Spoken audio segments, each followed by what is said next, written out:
Tom Hanks has played so many noble characters in recent years, he's practically his generation's Gregory Peck. Now he adds one more to the list, and it's probably the most upstanding of all. In Greyhound, an adaptation of C.S. Forrester's The Good Shepherd, he's Captain Ernest Krause, a quiet leader who lets his actions say plenty about his character. Assigned to command his first ship, the Fletcher, he's sent in to protect 37 merchant vessels carrying troops across the North Atlantic.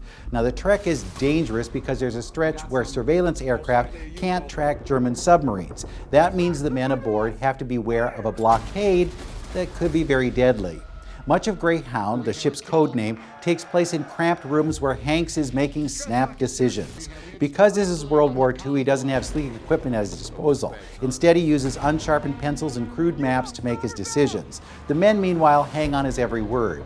For long stretches of the film, technical talk dominates. Now, if 1917 is the only war film you've liked in the last 10 years, this won't change your opinion. Director Aaron Schneider shortchanges the supporting actors, making them little more than pawns in Hank's chess game. They get to weigh in, but often they don't leave an impression.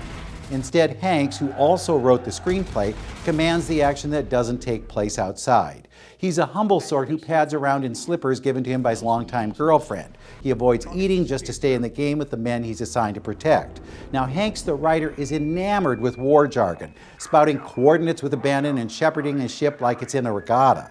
The words can get tiresome, but Schneider's close-ups do not. Because he's able to find the concern in Hanks' face, we feel the pressure. Meanwhile, outside the ship, Greyhound pops to life. Torpedoes, bombs, and sneaky submarines give viewers plenty of reason for hand-wringing. Schneider doesn't skimp on the exteriors, lending Greyhound the same kind of tension we found in Jaws. Still, this isn't so much the film of a mission, but the man on the mission. It's squarely focused on Hanks, and true to form, he doesn't flinch. Greyhound is the kind of film Dad would have loved 20 years ago. Now it's one more indication why those who fought in World War II were part of what we now call the greatest generation. With your movies in a minute, I'm Bruce Miller.